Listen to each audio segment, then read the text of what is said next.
मित्रांनो, घरात नवीन पाहुणा येणार ही बातमी ऐकली की संपूर्ण कुटुंबात आनंदाचे वातावरण असते, बरोबर ना? पण मित्रांनो, या आनंदासोबतच गरोदर मातेचा आहार, औषध पाणी आणि डिलिव्हरीचा खर्च याची थोडीफार चिंता सर्वसामान्यांना सतावते. पण जर मी तुम्हाला सांगितलं की याच खर्चासाठी आणि मातेच्या चांगल्या आरोग्यासाठी सरकार तुम्हाला मदत करणार आहे. पहिल्या अपत्यासाठी 5,000 रुपये आणि दुसरं अपत्य जर मुलगी असेल तर 6,000 रुपये, असे एकूण 11,000 रुपये सरकार थेट तुमच्या बँक खात्यात जमा करते. होय, हे अगदी खरे आहे. नमस्कार, किरण दानवडे मराठी माहिती या युट्यूब चॅनलवर तुमचे स्वागत आहे. मित्रांनो, आजच्या या व्हिडिओमध्ये आपण अशाच एका अत्यंत महत्त्वाच्या सरकारी योजनेची माहिती पाहणार आहोत, जिचे नाव आहे प्रधानमंत्री मातृवंदना योजना. आज आपण पाहणार आहोत की ही योजना नक्की काय आहे, तिचे फायदे काय आहेत, यासाठी कोण पात्र आहे, कोणती कागदपत्रे लागतात आणि सर्वात महत्त्वाचे म्हणजे या योजनेसाठी अर्ज कसा आणि कोठे करायचा. त्यामुळे हा व्हिडिओ अजिबात स्किप न करता शेवटपर्यंत नक्की बघा, कारण ही माहिती तुमच्या किंवा तुमच्या ओळखीच्या एखाद्या कुटुंबाच्या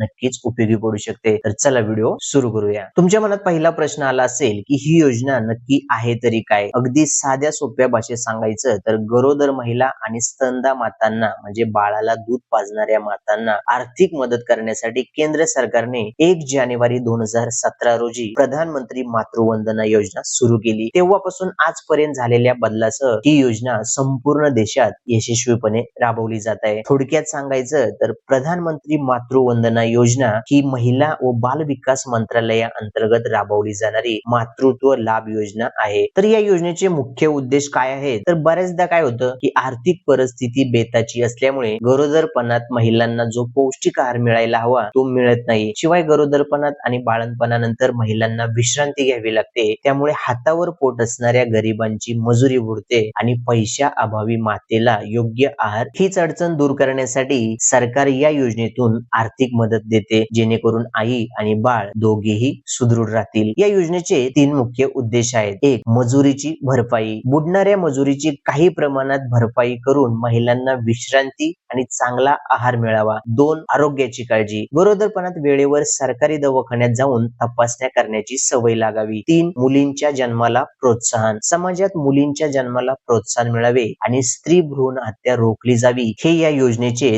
3 मुख्य उद्देश आहेत. आता वळूया व्हिडिओच्या सगळ्यात महत्त्वाच्या मुद्द्याकडे. या योजनेतून आपल्याला नक्की काय फायदा मिळतो? तर मित्रांनो, या योजनेअंतर्गत सरकार गरोदर मातांना एकूण 2 मुलांपर्यंत आर्थिक मदत देते आणि सर्वात चांगली गोष्ट म्हणजे हे पैसे कोणाच्याही हातात न देता थेट गरोदर महिलेच्या बँक खात्यात डीबीटी द्वारे डायरेक्ट जमा होतात. तर ही मदत कशी मिळते ते आता सविस्तर पाहूया. पहिल्या अपत्यासाठी एकूण 5,000 रुपये. जर तुमच्या घरात पहिल्या बाळाचा जन्म होणार असेल तर सरकारकडून तुम्हाला एकूण 5,000 रुपये दिले जातात. हे पैसे एकाच वेळी न मिळता 2 हप्त्यांमध्ये मिळतात. पहिला हप्ता 3,000 रुपये. गरोदरपणाच्या पहिल्या 3 महिन्यांच्या आत अंगणवाडीत नोंदणी केल्यावर किंवा सरकारी दवाखान्यात किमान एक प्रसूतीपूर्व तपासणी म्हणजे ANC करून घेतल्यावर 3,000 रुपयांचा पहिला हप्ता मिळतो. दुसरा हप्ता 2,000 रुपये. बाळाच्या जन्माची अधिकृत नोंदणी झाल्यावर म्हणजे जन्म दाखला मिळाल्यावर आणि बाळाला पहिल्या टप्प्यातील सर्व आवश्यक लसी जसे की BCG,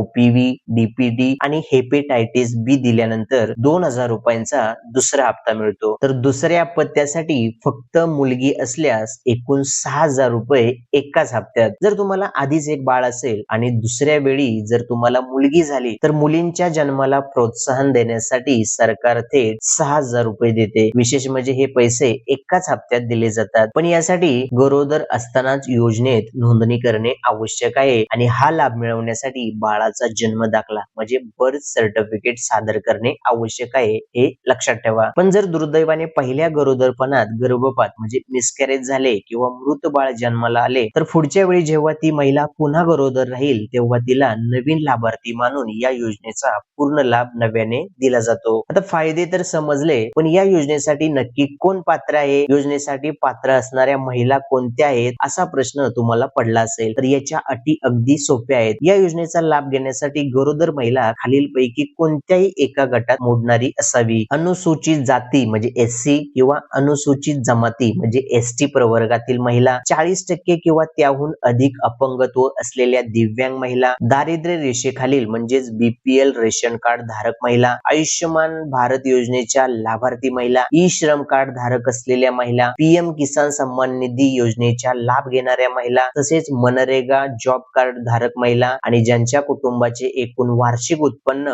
8 लाख रुपयांपेक्षा कमी आहे अशा सर्वसामान्य गृहिणी, शेतकरी आणि मजुरी करणाऱ्या महिला तसेच अंगणवाडी सेविका, अंगणवाडी मदतनीस आणि आशा वर्कर देखील या योजनेसाठी पात्र आहेत. तर या योजनेचा लाभ कोणाला मिळणार नाही, तर ज्या महिला केंद्र सरकार, राज्य सरकार किंवा कोणत्याही सरकारी उपक्रमात कायमस्वरूपी नोकरीला आहेत त्यांना या योजनेचा लाभ मिळणार नाही, कारण त्यांना नोकरीच्या ठिकाणी आधीच पगारी प्रसूती रजा म्हणजे मॅटर्निटी लिव्ह आणि इतर वैद्यकीय फायदे मिळतात. आता लक्षात ठेवण्याच्या इतर महत्वाच्या अटी लक्षात घ्या. वयाची अट. गरोदर महिलेचे वय किमान 18 वर्ष 7 महिने ते 55 वर्षाच्या दरम्यान असावे. अपत्याची अट. ही योजना कुटुंबातील पहिल्या जिवंत बाळासाठीच लागू आहे, मग ते अपत्य मुलगा असो की मुलगी. तसेच जर तुम्ही दुसऱ्या अपत्यासाठी अर्ज करत असाल आणि दुसरं अपत्य मुलगी असेल तरच या योजनेचा पुन्हा लाभ मिळेल, हे लक्षात ठेवा. समजा तुम्ही या योजनेसाठी पात्र आहात, तर आता या योजनेसाठी आवश्यक कागदपत्रे कोणती लागतात ते पाहूया. या योजनेसाठी गरोदर महिलेची कागदपत्रे आवश्यक असतात, ज्यामध्ये सर्वात पहिल्या कागदपत्राची गरज असते ते म्हणजे आधार कार्ड. गरोदर महिला आणि तिच्या पतीचे आधार कार्ड योजनेचा लाभ मिळवण्यासाठी हे सर्वात महत्वाचे कागदपत्र आहे. त्यानंतर बँक पासबुकची झेरॉक्स. गरोदर महिलेच्या स्वतःच्या बँक किंवा पोस्ट ऑफिस खात्याची माहिती असणे आवश्यक आहे. योजनेचे थेट पैसे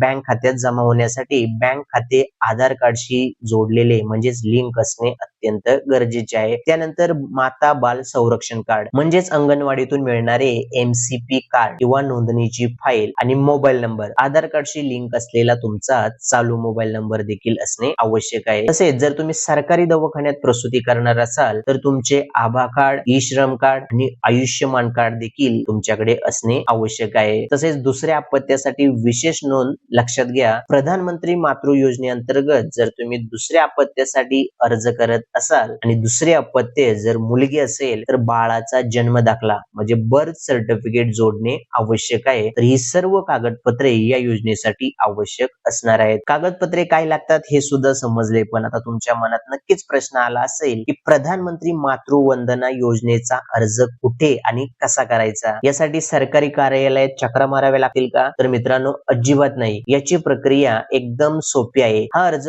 तुम्ही 2 प्रकारे करू शकता. एक ऑफलाईन अंगणवाडी किंवा आशा सेविकांमार्फत. हा सर्वात सोपा आणि खात्रीशीर मार्ग आहे. तुमच्या गावातील किंवा जवळच्या परिसरातील अंगणवाडी केंद्रात जा आणि तिथल्या अंगणवाडी सेविका किंवा आशाताईंना भेटा. त्यांना सांगा की मला प्रधानमंत्री मातृ वंदना योजनेचा अर्ज भरायचा आहे. त्यांना लागणारी कागदपत्रे दिल्यास त्या स्वतः तुमचा अर्ज मोफत भरून देतील आणि पुढची सर्व ऑनलाईन प्रक्रिया त्या स्वतः पूर्ण करतील. 2. ऑनलाईन स्वतः अर्ज करणे. तुम्ही घर बसल्या स्वतः देखील या योजनेसाठी अर्ज करू शकता. यासाठी सरकारच्या अधिकृत वेबसाईटवर म्हणजे pmmvy.wc.gov.in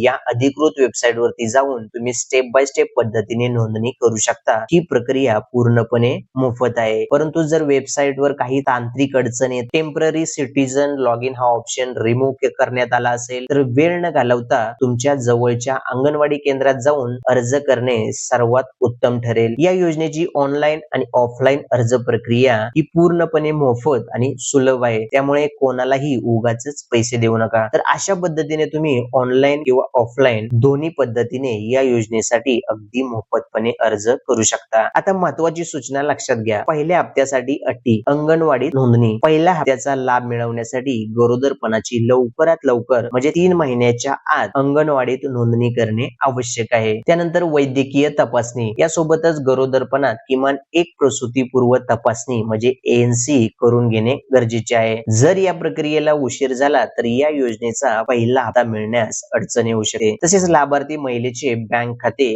आधारशी जोडलेले असावे. या योजनेचे पैसे थेट लाभार्थी महिलेच्या बँक खात्यात DBT द्वारे जमा होतात. त्यामुळे गरोदर महिलेचे बँक खाते चालू स्थितीत असावे आणि ते आधार कार्डला जोडलेले म्हणजे लिंक केलेले असणे अत्यंत गरजेचे आहे. तर मित्रांनो, ही होती प्रधानमंत्री मातृ वंदना योजनेची अगदी साधी आणि सोपी माहिती. मला खात्री आहे की तुम्हाला सगळे मुद्दे अगदी स्पष्टपणे क्लिअर समजले असतील. हा व्हिडिओ तुमच्या व्हॉट्सअप ग्रुपवर आणि नातेवाईकांसोबत नक्की शेअर करा, कारण तुमच्या एका छोट्याशा शेअरमुळे एखाद्या गरजू गरोदर मातेला 5 ते 6 हजार रुपयांची आर्थिक मदत मिळू शकते. जर तुम्हाला आजची ही माहिती आवडली असेल तर व्हिडिओला लाईक करा आणि अशाच नवनवीन आणि महत्त्वाच्या माहितीसाठी आपल्या किरण दानवडे मराठी माहिती या YouTube चॅनलला सबस्क्राईब करा आणि शेजारचे बेल आयकॉन नक्की दाबा, जेणेकरून नवीन व्हिडिओचे नोटिफिकेशन तुम्हाला लगेच मिळेल. तुमचा या योजनेबद्दल किंवा इतर कुठलाही प्रश्न असेल तर खाली कमेंट मध्ये नक्की विचारा, मी तुम्हाला उत्तर देण्याचा नक्की प्रयत्न करेन. चला तर मग भेटूया पुढच्या व्हिडिओमध्ये अशाच एका नवीन आणि महत्त्वाच्या माहिती सोबत. धन्यवाद. जय हिंद, जय महाराष्ट्र.